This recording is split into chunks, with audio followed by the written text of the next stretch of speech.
کریم نے انتہائی غضب اور ناراضگی کا اظہار کرتے ہوئے فرمایا ہے، ابو لہب کے دونوں ہاتھ ٹوٹ جائیں۔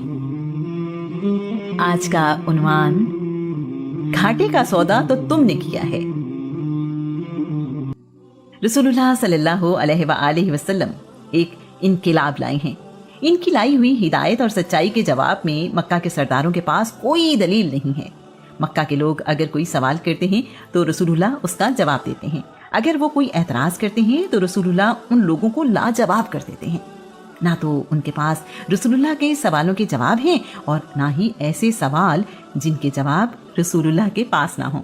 قریش مکہ محسوس کرتے ہیں کہ وہ رسول اللہ کا مقابلہ عقل، علم اور احسان سے نہیں کر سکتے، تو انہیں ایک راستہ نظر آیا کہ رسول اللہ پر ایمان لانے والوں پر ظلم و ستم کیا جائے۔ رسول اللہ کا قبیلہ مکہ میں اثر و رسوخ رکھتا ہے۔ بنی ہاشم کا سردار ابی طالب رسول اللہ پر جان چھڑکتا ہے۔ قریش کو رسول اللہ کی نسبت وہ غلام آسان ہدف نظر آتے ہیں جو رسول اللہ پر ایمان لے آئے ہیں۔ عرب کی تہذیب میں بیان کیا جا چکا ہے کہ عرب میں 3 چیزیں بدبختی خیال کی جاتی ہیں۔ نمبر 1 غلام ہونا، نمبر 2 سیاہ فام ہونا، نمبر 3 اجنبی یا کمزور ہونا۔ عبداللہ بن جدعان کے غلام میں یہ تینوں موجود ہیں۔ یہ غلام اپنے آقا کی بھیڑ بکریاں چراتا ہے۔ اس غلام تک اسلام کی دعوت پہنچی تو فوراً ایمان لے آیا ہے۔ اس نے اپنا ایمان کسی پر ظاہر نہیں کیا۔ غلام جانتا ہے کہ اس کے ساتھ کیا سلوک ہوگا۔ ایک دن کعبہ کا طواف کرنے لگا تو وہاں موجود بتوں کو دیکھ کر بے خیالی میں زبان سے نکلا، وہ ناکام اور نقصان میں ہے جو تمہاری عبادت کرتا ہے۔ غلام کے منہ سے نکلے یہ الفاظ لوگوں کے کان میں پڑ گئے۔ انہوں نے عبداللہ بن جدعان سے شکایت کی ہے۔ عبداللہ نے غلام سے پوچھا تو اس نے سچ سچ بتا دیا کہ وہ رسول اللہ پر ایمان لے آیا ہے۔ عبداللہ نے غلام سے کہا ہے، نیا دین چھوڑ کر واپس اپنے دین پر آ جاؤ۔ غلام نے اس بات سے انکار کر دیا ہے۔ مکہ کا ایک سردار امیہ بن خلف غلاموں پر ظلم کرنے کے معاملے میں بدنام ہے۔ عبداللہ بن جدعان نے غلام کو امیہ بن خلف کے حوالے کر دیا ہے کہ وہ اس کی عقل ٹھکانے لگائے اور اسے سبق سکھائے۔ یہ پہلا غلام ہے جو رسول اللہ پر ایمان لایا ہے۔ امیہ بن خلف رسول اللہ کی دشمنی میں پاگل ہے۔ اسے یہ کب منظور ہے کہ اس کا غلام محمد بن عبداللہ کے دین پر ہو؟ اس کا غلام اور اپنی مرضی کا دین اپنائے؟ یہ کیسے ممکن ہے؟ اس کے علم میں جب یہ بات آئی کہ غلام نے کئی خداؤں سے منہ موڑ کر ایک خدا کی بندگی اختیار کر لی ہے تو امیہ کا خون کھولنے لگا ہے۔ امیہ تو غلام کی سانسوں کو بھی اپنی ملکیت سمجھتا ہے۔ امیہ نے فیصلہ کیا ہے کہ اس غلام کو نشان عبرت بنا دیا جائے، اسے ایسی سزا دی جائے جو اس کی برداشت سے باہر ہو۔ یہ نیا دین چھوڑ کر ہمارے دین پر واپس آ جائے، ورنہ اس کے لیے زندگی مصیبت بنا دی جائے۔ ایسی مثال قائم ہو جائے کہ کوئی غلام یا کنیز محمد پر ایمان لانے کا خیال بھی دل میں نہ لائے۔ امیہ بن خلف نے غلام کے گلے میں رسی باندھ کر لڑکوں کے ہاتھ میں دے دی ہے۔ ایک انسان کے ساتھ جانوروں جیسا سلوک کیا جا رہا ہے۔ یہ لڑکے غلام کو مکہ کی گلیوں میں گھسیٹ رہے ہیں، پہاڑوں اور وادیوں میں بھگا رہے ہیں۔ غلام اس دوران گر پڑا ہے۔ یہ لڑکے غلام کو اس حالت میں بھی کھینچ رہے ہیں۔ ان لڑکوں کو غلام کی حالت پر رحم آ رہا ہے، نہ ہی کوئی اس کی مدد کے لیے سامنے آ رہا ہے۔ عرب میں کسی قبیلے کے معاملات میں دخل اندازی جنگ شروع کرنے والی بات ہے۔ غلام کی ویسی بھی کوئی حیثیت نہیں ہے۔ ایک غلام کی خاطر کوئی جنگ کیوں کرے گا؟ غلام کی گردن پر زخم آ گئے ہیں، خون بہ رہا ہے اور سانس رک رہی ہے۔ لوگوں کی موجودگی میں اعلان کیا جا رہا ہے، اس غلام نے نیا دین اپنا لیا ہے، اس کی یہی سزا ہے۔ اگر کوئی اور نیا دین اپنائے گا تو اس کے ساتھ بھی ایسا ہی سلوک کیا جائے گا۔ یثرب کے رہنے والے حسان بن ثابت بیان کرتے ہیں، میں اسلام قبول کرنے سے پہلے حج کے لیے مکہ گیا تو میں نے دیکھا کہ جوان لڑکے ایک حبشی غلام کے گلے میں رسی ڈالے اسے کھینچ رہے ہیں۔ وہ حبشی غلام کہہ رہا تھا، احدن، وہ یکتا ہے، احدن، وہ یکتا ہے، میں لات و عزا، حبل اور نائلہ کی خدائی سے انکار کرتا ہوں۔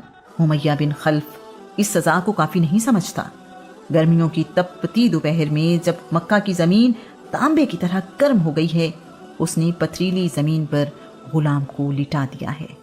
اس پر بھی تسلی نہیں ہوئی، امیہ نے ایک بھاری پتھر غلام کے سینے پر رکھ دیا ہے۔ اب یہ مصیبت